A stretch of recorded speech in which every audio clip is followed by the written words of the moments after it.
Hey, salut à tous, ici JC pour une petite vidéo mise à jour, les news sur Vegas, etc. Parce que bon, vous le savez peut-être, j'ai fait un gros guide, le guide ultime pour Las Vegas, que j'ai fait il y a quelques mois.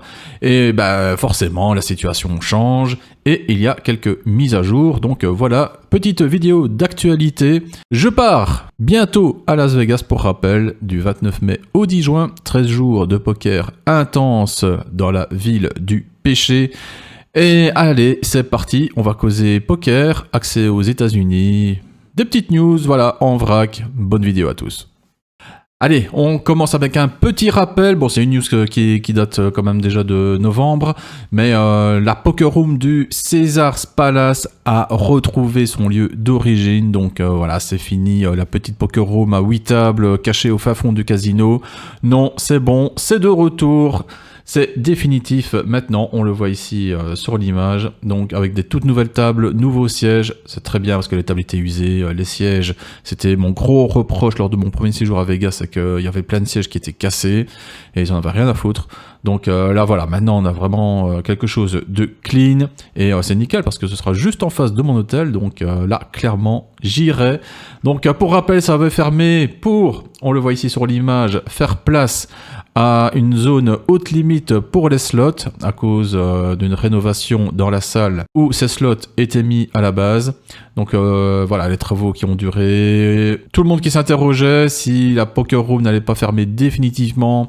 Finalement, l'année passée, ils avaient rouvert une toute petite Poker Room, vraiment tout à l'arrière du casino. Et là, il y a quelques mois, boum, surprise, voilà, ils ont enlevé tous les slots et ils ont remis une toute nouvelle Poker Room à son endroit original. Donc voilà, très très bonne nouvelle ici. Je crois pas qu'il y ait autre chose dans cet article, non. Donc voilà, nickel, une bonne Poker Room juste à proximité de mon hôtel, ça fait plaisir. Et malheureusement, cette bonne nouvelle laisse place à une mauvaise nouvelle. Oui, on le voit ici, la toute nouvelle Poker Room du Planet Hollywood va déjà fermer. Et ouais. Alors, est-ce une surprise? Oui et non. Alors, je m'explique. Donc, pour rappel, au même moment où le Caesars rouvrait sa Poker Room, il y avait également l'annonce de l'ouverture d'une toute nouvelle Poker Room au Planet Hollywood. Idéalement situé également, vu que le Planet Hollywood est juste à côté du Paris, en face du Bellagio, en plein milieu du strip, là où il y a plein de gens. Donc c'était vraiment une bonne opportunité que d'offrir du poker, sachant qu'il y avait déjà du poker il y a quelques années de cela au Planet Hollywood, mais qui avait fermé, je ne sais plus si c'était juste avant le Covid ou pendant le Covid, enfin ces dernières années, bon nombre de poker rooms ont fermé, et depuis ça a un peu du mal à reprendre, donc là c'était vraiment une excellente nouvelle que cette ouverture d'une toute nouvelle poker room. Et là, après même pas un an, on annonce déjà sa fermeture, alors que bon on le voit, hein, ça a l'air quand même pas mal. Il n'y a pas d'autres images. On ne sait pas agrandir ici, non. Donc, pour rappel, il y avait une partie de la Poker Room uniquement pour les tournois et une autre partie pour le cash game. Alors, inconvénient, c'était le rake, assez dégueulasse. Mais voilà, j'avais quand même prévu pour mon futur séjour d'y faire un petit tour, de tester, voir un peu ce que ça donnait. Et là, voilà, l'annonce déjà de la fermeture. Donc, fermeture actée normalement pour la fin de ce mois de janvier. Donc, c'est vraiment express, à peine annoncé. Et voilà, la Poker Room va fermer. Donc là, il lui reste peut-être encore une semaine à vivre. Et puis, voilà, c'est fini. Et la cause de cette fermeture, parce que on peut quand même être étonné de la fermeture d'une toute nouvelle Poker Room, c'est quand même pas commun. Eh bien, tout simplement, il n'y a pas assez de gens. Voilà, il n'y a pas assez de joueurs, le pool est beaucoup trop faible. Alors qu'ils avaient fait quand même un événement au WSOP il y a quelques temps de cela, au mois de novembre, qui avait quand même attiré du monde. Et malheureusement, après, non, ça n'a toujours pas pris. Au quotidien, pas assez de joueurs. La raison pour laquelle je ne suis pas surpris, eh bien, c'est tout simplement l'emplacement de cette Poker Room. Donc, si vous n'avez jamais été au Planet Hollywood, il faut savoir, donc en plein milieu du strip, là où il y a plein de passages, etc., quand vous rentrez au Planet Hollywood, vous avez une salle immense. C'est comme au Paris. Dès que vous rentrez, boum, vous avez le casino qui s'étale à perte de vue devant vous. Quand le Planet Hollywood, il y a de cela quelques années, avait encore une Poker Room, eh bien cette Poker Room était au centre du casino. Donc là où il y a plein de passages, etc. Et quand ils ont réouvert cette nouvelle Poker Room, où est-ce qu'ils l'ont mise? Eh bien, à l'étage. À l'arrière, loin des regards, où il n'y a rien d'autre. Et ben forcément, ben, les gens, ils sont à un étage plus bas, ils jouent aux machines à sous, aux craps, à la roulette, etc. Mais celui qui veut s'essayer au poker ou jouer un petit peu, ben non, il est obligé de traverser tout le casino, de monter d'un étage, de trouver la poker room. Enfin bref, c'est vraiment pas un bon emplacement. Et c'est pour ça que je ne suis pas vraiment surpris. Et entre parenthèses, je me demande si c'est pas un risque similaire qui risque de se poser pour la poker room du Venetian. Parce que bah, c'est un peu le même contexte. Hein. Le Venetian dans son ancienne configuration, qui est quand même le plus grand hôtel de Vegas. Dès que vous rentriez à l'époque au Venetian, tout de suite à l'entrée, sur votre gauche, vous aviez la poker room. Voilà, c'était simple. Il y avait tous les touristes de passage, donc les joueurs récréatifs potentiels qui passaient par là, etc. C'était nickel. Maintenant, vous voulez jouer au poker au Venetian, eh bien, vous n'allez pas au Venetian. Non, vous allez au Palazzo, le centre commercial à côté. Donc voilà, là aussi c'est assez mal foutu. Donc pour jouer au poker, il ne faut pas aller au casino, mais il faut aller au centre commercial. Bon, et en plus il n'est pas évident à trouver. Hein. Bon, vous rentrez dans le Palazzo, c'est immense, il y a 2 ou 3 étages, c'est que des magasins de partout. Donc il faut savoir qu'il faut monter au premier étage, suivre les panneaux pour aller vers, je sais plus comment ça s'appelle, Canal Shops je crois. Aller en direction du Venetian, et là, pouf, tout d'un coup, il pop une poker room coincée entre un magasin Louis Vuitton et un magasin Versace ou Gucci, et là, voilà, vous avez une poker room en plein milieu des magasins de luxe. Bon. Après, bon, le Venetian a quand même son nom, on va dire, assez prestigieux, et c'est également la plus grande poker room de Vegas avec 54 tables, toutes modernes en plus, donc bon... Apparemment, ça attire quand même du monde, mais voilà, l'emplacement est quand même vraiment très très mauvais, je trouve. Et on voit qu'ici, avec le Planet Hollywood, bien rien ne garantit la survie des salles de poker. Et voilà, ça me fait un peu peur quand même pour le Venetian. Bon, même si c'est pas une room où j'y vais, parce que le ré qui est dégueulasse. Et voilà, je préfère jouer au Wynn, à l'Aria, à Horseshoe. Mais bon, voilà. Allez, autre news qui ne nous fait pas plaisir à nous Européens, l'ESTA, ce fameux ESTA, ce formulaire, je le rappelle, obligatoire pour accéder aux États-Unis en plus de votre passeport. Donc l'ESTA, il y a de cela quelques mois encore, qui était à 20$ et qui a doublé de prix carrément, qui est passé à 40$. C'était au mois d'octobre ou novembre, je crois. Et là, je viens de voir qu'il a encore augmenté un petit peu. Donc là, il est passé de 40$ à 40$, 27 très exactement. Donc voilà, encore une petite augmentation et ça coûte encore un peu plus cher pour se rendre aux États-Unis. Alors, autre nouveauté maintenant, en plus de l'ESTA, vous avez également la possibilité de prendre l'application MPC pour Mobile Passport Control. Yeah! Alors, en quoi ça consiste? Donc, il faut savoir, quand vous vous rendez aux États-Unis, vous êtes obligé de passer par l'immigration. Que vous alliez à New York, à Los Angeles, San Francisco, Vegas, vous êtes obligé. Voilà, pas le choix. Il y a un contrôle qui se fait. Et donc maintenant, nouveauté avec ce MPC. En quoi ça consiste? Eh bien, c'est normalement sur papier pour accélérer le processus. Donc, jusqu'à présent, quand vous alliez aux États-Unis, eh bien, tout votre avion et tous les autres avions qui les arrivaient, boum, tout le monde était redirigé vers le contrôle des gardes-frontières. Et ça pouvait être long, très très long. Parfois 2 heures d'attente, 2 heures de file avant d'être soumis au questionnaire de l'officier. Et donc là maintenant, nouveauté avec une application MPC. En fait, vous pré-remplissez vos données avant même d'arriver aux États-Unis. Une fois que vous atterrissez, on vous demande, l'application vous demande également de prendre un selfie. Et ensuite, une fois que vous avez atterri, eh bien là, vous allez dans une autre file. Il faut suivre les panneaux MPC. Et là, vous aurez un autre officier qui fera juste un contrôle de routine, étant donné qu'il a déjà toutes les données pré-remplies. Donc c'est censé être plus rapide. Dans les faits, comment ça se passe? Alors, je n'ai pas regardé récemment, mais les premiers retours qu'il y a eu quand c'est sorti étaient assez mitigés. J'ai encore vu par contre récemment quelqu'un qui allait justement à Vegas, qui avait rempli toutes les données dans son MPC, et une fois qu'il atterrit à l'aéroport Harry Reid International, il voit que les fils dédiés au MPC étaient fermés. Donc il a quand même dû se taper la longue file pour l'immigration normale. Bon. Alors, avantage, c'est que vous pouvez mettre plusieurs personnes, donc si vous voyagez en groupe, etc., voilà, vous avez une application pour gérer tout votre groupe. Donc ça, c'est vrai que c'est quand même plus simple plutôt que de faire un par un. Alors, est-ce qu'il y a d'autres informations? Donc voilà, ici, on voit plus ou moins comment ça se passe. Donc vous devez sélectionner si vous arrivez par avion ou bateau, mettre vos données de passeport, vos coordonnées, nom, prénom, date de naissance. Voilà, ici, on voit qu'on peut juste mettre une personne ou bien plusieurs personnes. Et une fois que vous êtes arrivé à l'aéroport, c'est là qu'on vous demande un selfie et d'autres données supplémentaire. Quoi d'autre à dire? Oui, j'avais vu un retour un peu négatif de quelqu'un qui avait rempli justement pour plusieurs personnes et qui avait fait une erreur qui a voulu corriger et l'application avait tout effacé. Tout ce qui avait déjà été rempli avait été effacé, il a fallu tout reprendre depuis le début. Après, j'ai vu quand même des retours positifs également de gens qui se rendaient aux États-Unis qui disaient que effectivement ils ont pu passer en 5 minutes l'immigration alors que les gens faisaient la file pendant 1 heure à l'immigration normale. Donc voilà, ça existe.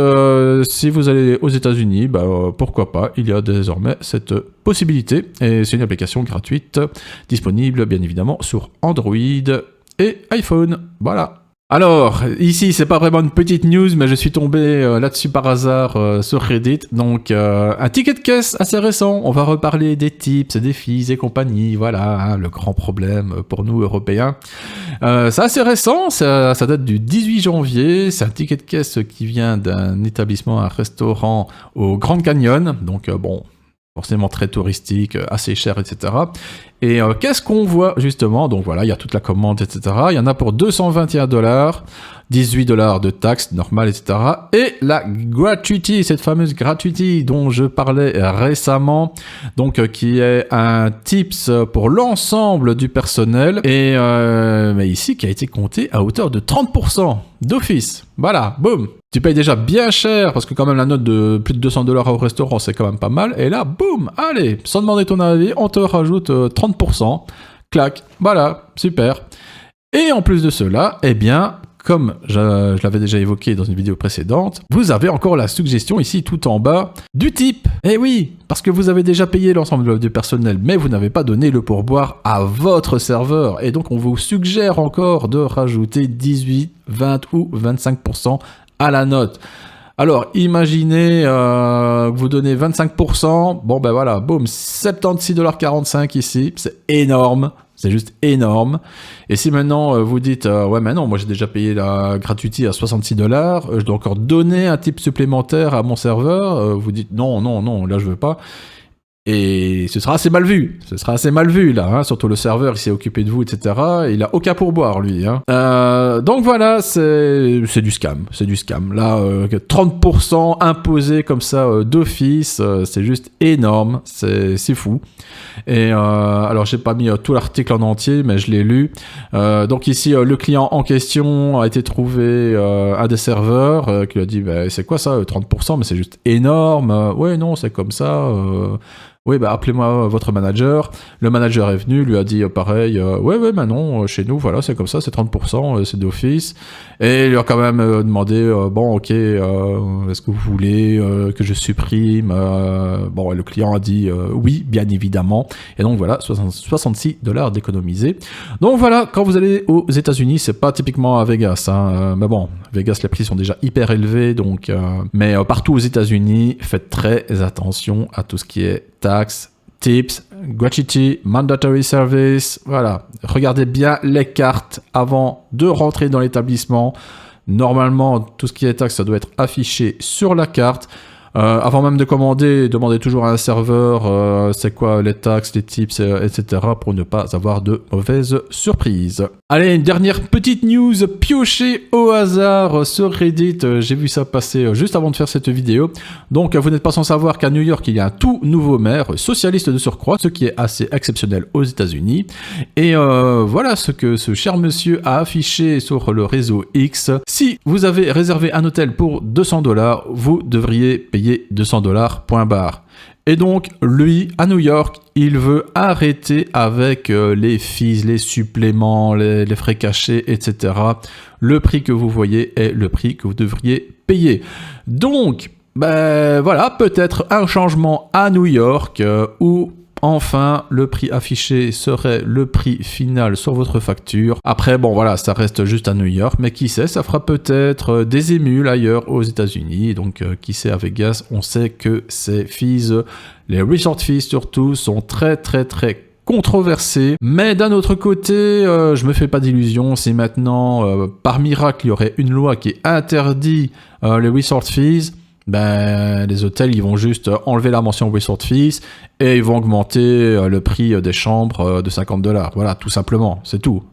Parce qu'il faut savoir que les resort fees, de base, ben, vous les payez déjà avant, c'est juste que c'était pas affiché comme tel. Le principe même des resort fees, c'est juste un arrangement entre les groupes hôteliers et les groupes de réservation tels que Booking, Trivago, etc.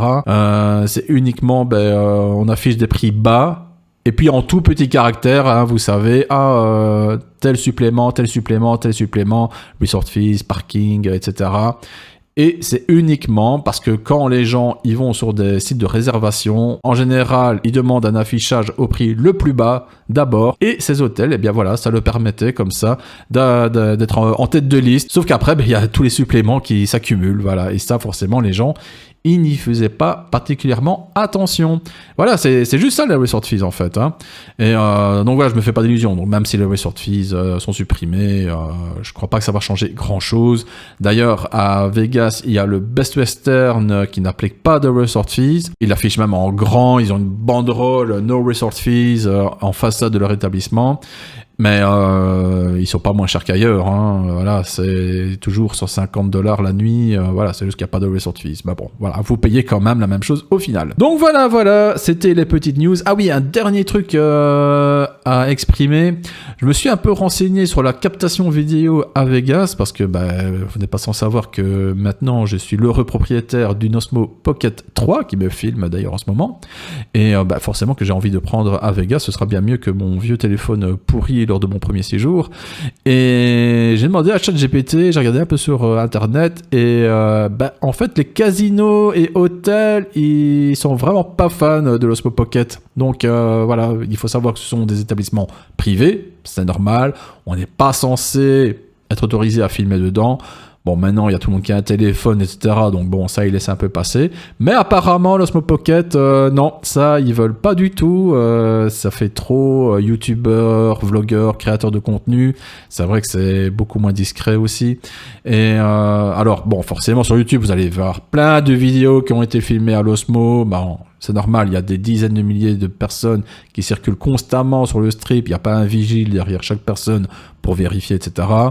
Mais voilà, toujours est-il que, voilà, normalement, non, le Osmo Pocket, non, il y a juste à l'ARIA, à la limite, où ça passe encore, parce que c'est un lieu assez prisé, justement, des créateurs de contenu. Il y a beaucoup de joueurs de poker américains qui vont là faire des vlogs et tout. À la limite, peut-être que là, et encore, à mon avis, il faut connaître le directeur de la salle. Donc, ouais, à Vegas, je sais pas trop comment je vais faire. Peut-être juste l'Osmo pour les plans en extérieur et tout. Et le téléphone, du coup, en intérieur. On verra sur place. Bonne nouvelle quand même, c'est que j'ai plus mon téléphone pourri, mon vieux Xiaomi d'il y a 6 ans. J'ai un Samsung S23 maintenant, donc c'est un peu mieux niveau qualité. Enfin bon, voilà, ça c'est juste un détail. On verra ça sur place. Bon, et bien voilà, c'était tout. J'espère que vous avez appris des trucs, la vidéo vous a plu, et à très bientôt. C'était JC. Ciao!